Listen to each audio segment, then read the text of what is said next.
for joining us, the Wealthy Retailer Podcast with your host, Dan Holman. Every episode, Dan dives into the retail headlines that matter to you, the independent retailer, covering topics ranging from retailer inventory, technology, marketing, retailers' questions, and more. The Wealthy Retailer Podcast is brought to you by Canadian Retail Solutions. Learn more at retailbycrs.com. And now, here's Dan Holman. Hey, everyone. Welcome to the Wealthy Retailer Podcast. Here we are for the week of August 26th, Rob, rolling into Labor Day here next week.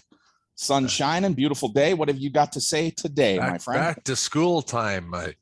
Yes, I tell you, for some. I saw, it's an old video of this mother going shopping for supplies, and such a good one where she's talking about people complaining about the supply list, where she's ready to buy those teachers anything that they want because she's done with the kids. So yeah, and that's a good segue because one of the things we're going to talk about today is back to school shopping. Totally. And among that, we got some other headlines chatting about this week. This is kind of cool, how to tell your brand / I say your store, like your business, the social impact story and a good opportunity to create content out there. Another story, the inside story of unfortunately, some of those COVID crushed small businesses, but more importantly, their comeback hopes, and everyone loves a good comeback story. And it seems it's rapidly, the story is changing daily here, and it's dynamic. The impact of vaccine passports in different areas of the world, and just that impact on business. And then, as you mentioned, a bit of a discussion around tech needs and consumer demands for back to school shopping. So yeah, some good stories to chat this week, starting with the first one coming from entrepreneur.com. Talks about how to tell your brand's social impact story. What'd you like here, Dan? So this article, written by J. Michael Prince, who's the president and CEO of USPA. So you might not know USPA Global Licensing, but you probably have heard of US Polo Association. And so J. Michael leads the team at the global licensing, in the global licensing division of US Polo. And his article here that he authored shares that authenticity, philanthropy, and sustainability need to be the cornerstones of success in business. And your retail store is the same. No matter who you are, as an independent retailer, you have a story to tell about your impact on your community. And finding and proudly telling your brand's social impact story not only makes your company interesting, followable, but it also makes it sellable and even in a lot of instances, newsworthy. And he really broke this article down into three components, as I said.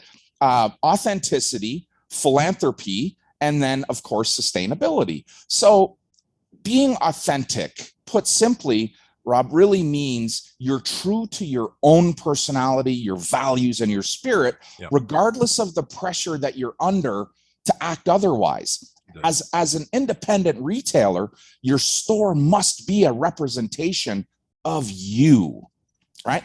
Think about why you started, bought, or opened your store. What was the passion behind that decision? For many, it was filling a gap or void in the market. For some, it was the desire to be different, to create a different experience than what already existed. Either way, it was authentic. Yeah, totally. If your store has become bland, uninteresting, or worse, unidentifiable, meaning we can't tell whose store we're in, let's revisit our vision. All right. So like authenticity has to play a catapulting part in your store, in your vision. Talk about one of my favorite things is philanthropy. And as we mature, I recognize that I perhaps wasn't the best coach for my kids when it came to being philanthropic. And today I'm a much better example of givers get, for my kids. And this idea of givers get is not a balancing act where we measure what we're getting and then decide what we'll give, but rather this action that's created from the belief that we're building a better community because we give. Right. We give of, in some cases, our most valuable commodity, which is time, right? Givers get the story of your company's social impact can be further enhanced, as J. Michael points out in this article, through authentic on-brand philanthropy. And philanthropy has multiple benefits. It can boost employee engagement. It enhances customer and partner relations. And of course, gives you the ability to amplify your positive impact in your community.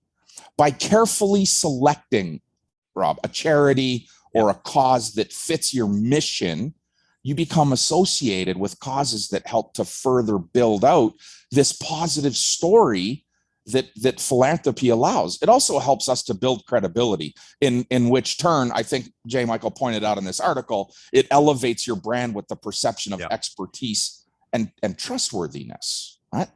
And so, you know, I swing from being really authentic to understanding the need to give, right? And I said, this isn't necessarily about giving my money, but giving a more valuable commodity, and that is my time, my expertise. And if I look across the landscape of independent retailers, I can identify which ones are givers and which ones are getters, right? Interesting. Takers, maybe not getters, but takers. And it's not a balancing act. I don't weigh what I give with what I take or what I get.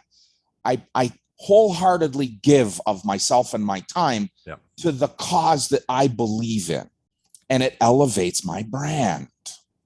The last thing that J. Michael talked about in this article was sustainability. So here's me. I'm going to throw a little different spin on this than he did, because being sustainable for me means that we're able to meet our needs today without compromising our ability to meet the needs of tomorrow. Okay.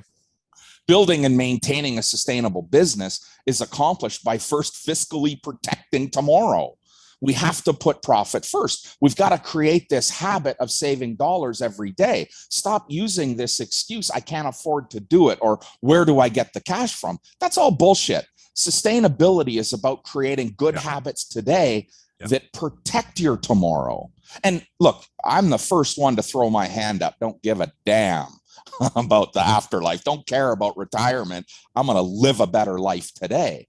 But my today is bigger than the next 24 hours, right? I'm looking at it on a little bigger scale than that, and protecting, you know, tomorrow comes with being somewhat responsible today. And I've used this profit first mentality in my business ever since I watched another crumble to the ground because it didn't exist. Right? I was part of the crumble to the ground because we didn't have good habit that protected our business tomorrow. And look at the people that died on the vine in the last year. It's because they didn't protect themselves for tomorrow. Many were thrust into evolution, which we'll talk about a little bit. But many were thrust into evolution and made the decision to adapt and pivot or die. It didn't come because they had this sustainability fund, which I like to refer to. And I even talk to my team about, you've got to have a sustainability fund. You know, grandma told us forever, you got to save some pennies for a rainy day. Well, it's raining. What are you going to do? Stand with your hand out? No. Build a sustainable business. Yeah, great points in this story. I would offer a bit too on the philanthropy side is remember point one, and that's be authentic in it. And nothing worse than seeing that we'll call it a take moment of the selfie in a philanthropic moment that really isn't that authentic. And so really be true to that. And I've seen in places too, I worked in a larger hospitality organization, and we developed a staff committee all around philanthropy, and that was so awesome. Like grassroots, where it was the whole team was deciding what was important, not just to the owner and the general manager. It was what's important to the team, and the passion they put into that philanthropy, which made it authentic. And I'm quick to say got lots of great love in the community, and it was just such a great approach. So a lot of good stuff out of this story. Yeah. Okay, sir. On to the tough couple of years of when you get knocked down, you get back up again, and the COVID crushed small business and their comeback hopes. Yeah. So this story came from. Sorry, go ahead, Dan. Yeah. Oh, that's okay. You were going to introduce it, but it did come from Bankrate, and written by Sarah Foster, who covers the Federal Reserve, the U.S. economy, economic policy. She's been on or worked for Bloomberg, like the Chicago Tribune, Chicago Daily Herald. And she wrote this piece that I kind of laughed a little bit, not about the piece, but I jumped on it right away and said, this is a good 17-minute read that's going to give me 17 days of inspiration. In this piece, she talks about the devastation of the last 16 months, and in true reporter form, does a great job of highlighting the horrible, but also the rebound power, I'll call it, of the entrepreneur. And listen, I'm going to be honest. Maybe some would say brutally honest, but I'm going to be honest. And I'm going to say for many, COVID was a blessing in disguise. Culling the herd was and continues to be necessary. Rewriting your future and your business plan, redesigning your products and your stores is imperative. It's a requirement. It was and it is. Evolution, Rob, has happened right before our eyes. And those of us that have been able to evolve with the last 12 months are riding a high better than you get from any hallucinogenic drug, brother. I mean, we are riding a high. And those that have evolved and survived, perhaps even thrived, are now the recipients in this roaring economic boom. The demand for personal reward, clothing, home goods, rec equipment, concert tickets, sporting event admissions, hotel prices, rental cars, airfares are so strong that the prices are starting to soar. Consumers have been sitting on this pile of cash worth more than $1 trillion in stimulus checks, unemployment benefits, a year's worth of lockdown savings or lockdown induced savings, perhaps, and they're willing to go big right now. The stutter step in my mind that's being created by our refusal to move past this pandemic is going to continue building up this pent-up demand that we're seeing, and it's probably going to last another 6 to 12 months. And so, big, thick, deep article, man, oh man, at least 17-minute read. Oh yeah, but can give you some really good inspiration that, hey, here's 10 examples of businesses that felt like they took years to build and 15 minutes to crumble to the ground. While those that evolved, pivoted, all those catchphrase words, hooks that we've used in the last 12 months are the ones that are riding a high right now. And they're going to continue because we are refusing to let go of the pandemic. Refusing, flat out. Do you think there's still, I'm going to call it, is there still pivot runway left, Dan? Or you talk about another 6 to 12 months, if there, whatever reason, someone's still been sitting on their hands with it hasn't been great, but I don't quite know what to do. The old line of the best time to plant a tree is 10 years ago. The second best time is today, my friend. Yeah. And there is a lot of runway left, Rob. There is a lot of runway because the consumer changes faster than we can respond to. Yeah. We have erased our ability to tell the future. Right? All of these crafters out there that think they know what's going to happen tomorrow have all been proven liars in the last 24 months. Not liars. They've just proven to be wrong. Right? No one can tell the future. And so adapting to tomorrow comes from our ability to listen today. Watch how she's changing. Yeah. And if you've been slow to adapt, slow to evolve, the second best time is today. And if you want to be here tomorrow, and listen, I'm going to tell you this, I'm going to share this quickly. Had a retailer call me this week and say, I'm done. Oh, really? Packing it in, finished. It's on the block for sale. If you know somebody else that wants my store, I'm finished. Yeah. I'm finished with the struggle. Well, the struggle is perhaps coming on the back of an inability to evolve. Not just an inability, but a resistance to evolve. And change is a difficult thing for all of us. Yeah. And recognizing where and when I need to change is part of a growth pattern. And it is the catalyst to growth. And if we've been sitting on our hands and we're not prepared to change, the next 6 to 12 months is going to be very difficult for us. This podcast is brought to you by Canadian Retail Solutions. We've been empowering retailers across North America for 30 years with the latest in point-of-sale technology, best-in-class support, merchandise intelligence with open-to-buy planning, and much more. CRS has the retail solution to help take your retail business to the next level of success. Visit retailbycrs.com to learn more. Remember, Canadian Retail Solutions exists to help make you, the independent retailer, better. Okay, sir. Coming from the retailcouncil.org, a story about BC just introduced the requirement for proof of vaccination. We're seeing professional sporting teams like this is rippling its way out. What thoughts do you want to share to the retail community out there about this? I'm going to say, listen, as BC announced these requirements for proof of vaccine, this is just the second in a line of 10 provinces and 13 territories, or pardon me, 3 territories in Canada that are going to do the same thing. And likely 40 or 50 states to the south of us are going to put this in place perhaps through January or longer. Once they get that stranglehold on us, they're not going to let go. Yeah. This is what government does, right? What's most important for us to recognize in this, and the reason that we're talking about it, is because we need this constant reminder. It's not our job to enforce or question, nor do we have the expertise to validate. My advice, shut up and put up. Do what you need to protect your team and yourself with masking and barriers and whatever other bullshit you feel like you need to do. But do not create a barrier for her to do business with you. Don't create a barrier to do business with your customer. Enable doing business with her right now. We're entering this battle zone today that will quickly become a fight, Rob, between opinion and belief. Up to this point, opinion has reigned supreme, right? We've heard that saying before. Opinions are like assholes. Everybody has one.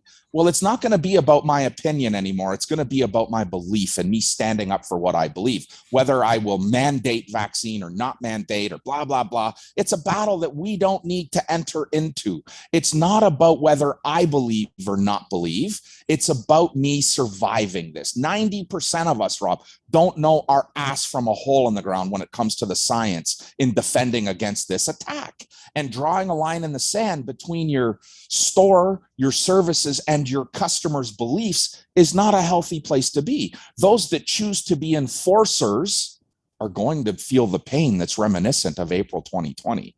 Do not enforce masking. Do not enforce vaccine policy or the representation of here's my vaccine passport. It's not your job. Your job is to serve her. Serve her. Yeah. Not qualify her ability to be served. That's bullshit. And as the government may dump this down on you, if you don't push back, you're a bylaw officer. Is that what you signed up for? Is that why you opened your store? Well, that's the challenge in between, they're mandating and to your point, the enforcing, and they haven't quite really made it easy, we'll say, and have dumped the responsibility down. Right. What starts as customers also turns into your team members too, and trying to create that balance as well. Right. Trying to navigate someone's belief system in your store, changing belief system is impossible. Yeah. Look at what they're doing. Look at, my God, we're saying to police officers, if you're not vaccinated by September 13th, you're off the job. Is every criminal listening to this right now? How many of our law enforcement guys are guys and girls are going to say, you know what, I get to choose what vaccine I take and don't take. And if it means I lose my job over it, I'll see you in court. I mean, this is, I'm not going to go down this sovereign road, but come on. We're dumping all of this on, BC, the idiot premier comes out and says, this is on you. If you allow unvaccinated patrons in your retail store or in your restaurant, don't look for support from me. Well, it's not my job as a retailer to verify. I don't have the expertise to validate someone's card. Is there one in my mailbox today that says, hey, I'm double jabbed, good to go? Well, when does double jab turn into triple jabbed or quadruple jabbed or, it's a flu shot. Let's move past this, but we're not. And this is government's biggest challenge today, is letting go of the vine, and they're not prepared to do it. And we're going to see more and more of this for the greater good. Yeah. And we're taking choice away from people. And I'm just saying, listen, I'm not advocating one way or the other. You do what's best for you and screw everybody else. Do what's best for you and your family. I don't care about anything else. But don't make me the enforcer in this. Don't hurt my business because now I have to enforce something that's in fact unenforceable. It was like the masking bylaws. They're unenforceable. Yeah, I'm advocating for the safest environments you can with everyone, but at the same time, it's like, you can't say, well, just produce a printed copy of this. Like, no, it's give the QR code, whatever. Like, the tools are not there to make this right, easy and seamless, and it's a pain in the ass, and right. But in the same breath too, it's we want to protect our team, we want to protect our customers, and finding that balance of right. like, maybe this is that time to push back to the good old, my favorite line, BOPUS, talking to about, hey, we're in the zone again, but there's still ways for us to work with you, and if you don't feel comfortable coming in the store, whatever that might be, we've got ways to still do business with you. But we have to stand up and say, I will not enforce the unenforceable. I am going to serve you to the best of my ability. And I'm not saying I'm putting vulnerable staff in front of you. I'm not saying I'm going to allow you to put my life at risk. I'm saying do what you need to do to protect yourself, masking and barriers and whatever, but don't create a barrier for your customer to do business. Okay. The government doesn't have more money to print. Canada printed more money in the last 12 months per capita than any other country in the world. You don't think that's going to come back to roost here pretty soon? There's no money tree. Yep. And goofball, they're calling an election now, isn't it? I mean, it's just, man, oh man, our world is in turmoil here. And here we're talking about vaccine passports, or the mandated, if you're not vaccinated, you can't come. And this is the same thing, and sports teams are doing this. The Oilers came out this week and said, you want to watch a game inside my building? You're either going to show me proof of vaccination or proof that you're negative. Yeah.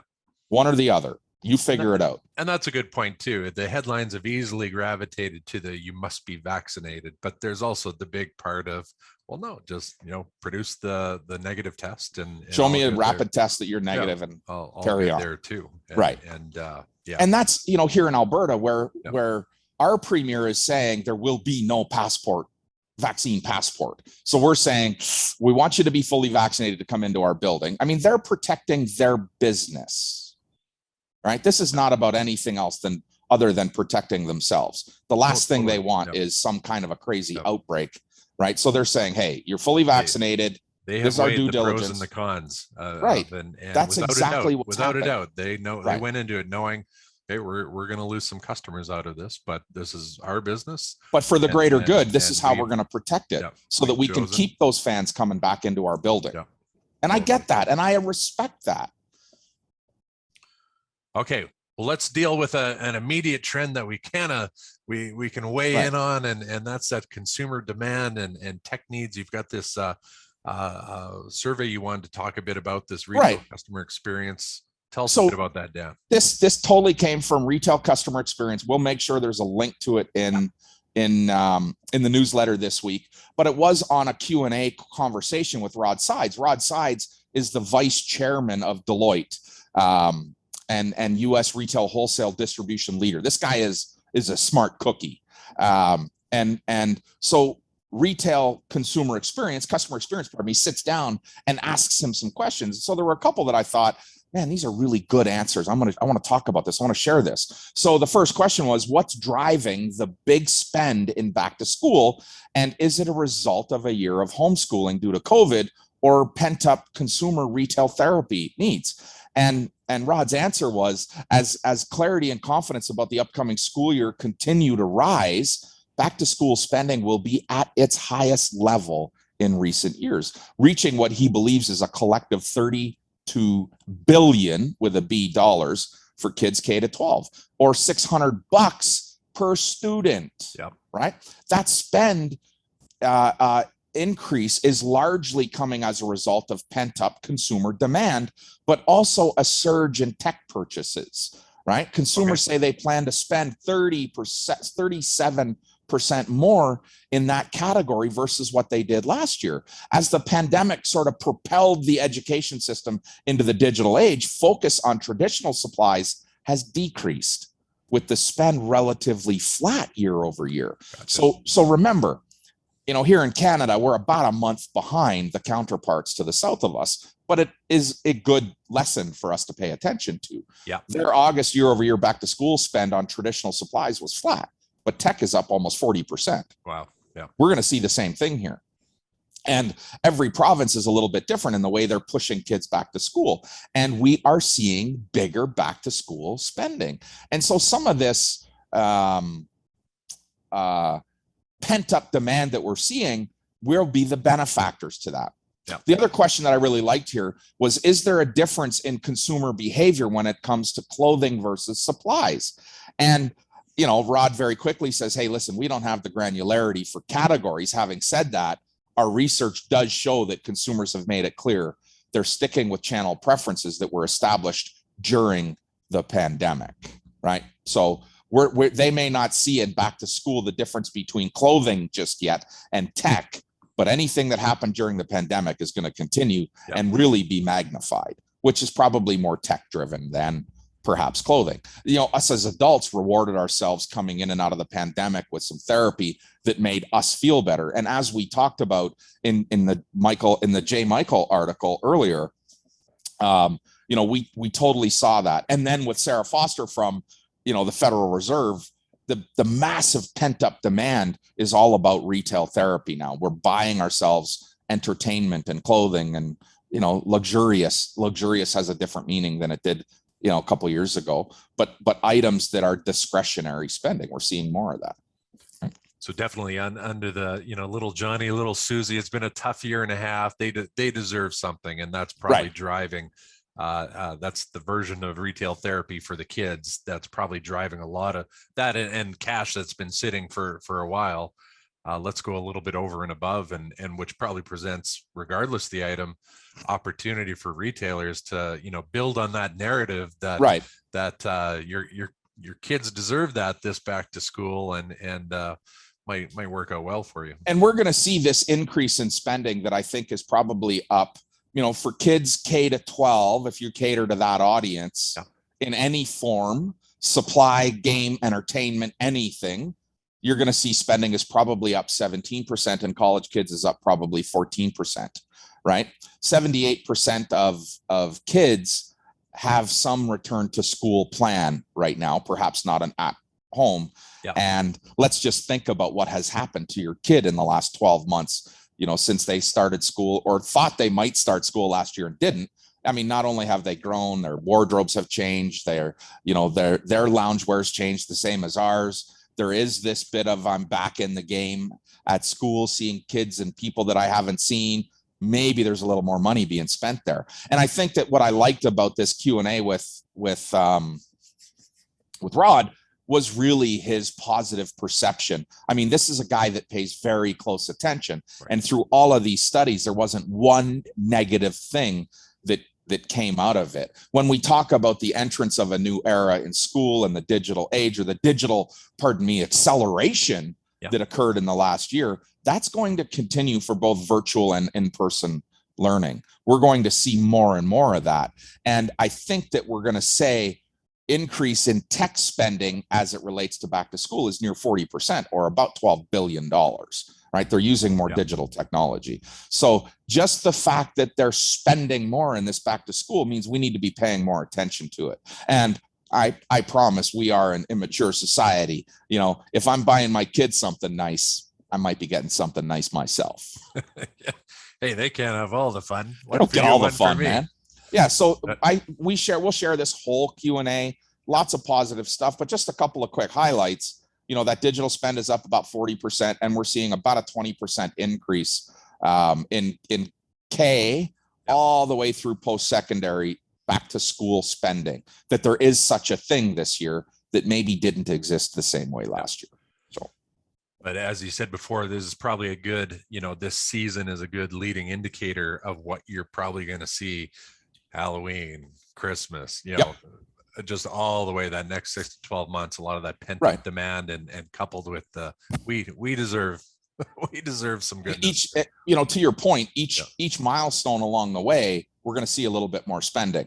Let's think about them poor children that didn't get to go to Halloweening last year, and the provinces and states that canceled it, and it's going to be back on this year. And we're going to spend a little more money, and we're going to spend more money at Thanksgiving. We're going to spend more money at Halloween. We're going to spend more money at Christmas. We're in for a very lucrative, I think we've talked about this a bunch of times, but we're in for a very lucrative fourth quarter, I believe. Yep. Well, and back to that earlier story, folks, there's still time to pivot. There's still time to capture a lot of this goodness that's coming. As Dan said, if you haven't yet, head to retailbycrs.com, sign up for the newsletter. We'll have the links to these stories. A few more, some interesting ones. I like this. A story about determination is just simply that key to reinvention. Echoes so much of what we were talking about here. And I wouldn't say it's massively adopted yet, but crypto and digital currency in retail, start paying attention, start reading into it, because down the road it's going to be there more and more and more. Right. And another one talking about quality photography in your business is more critical than ever, and a great little story on that. Lots of good stuff this week. Thanks so much, Dan. Yeah, thank you. Happy retailing, everyone.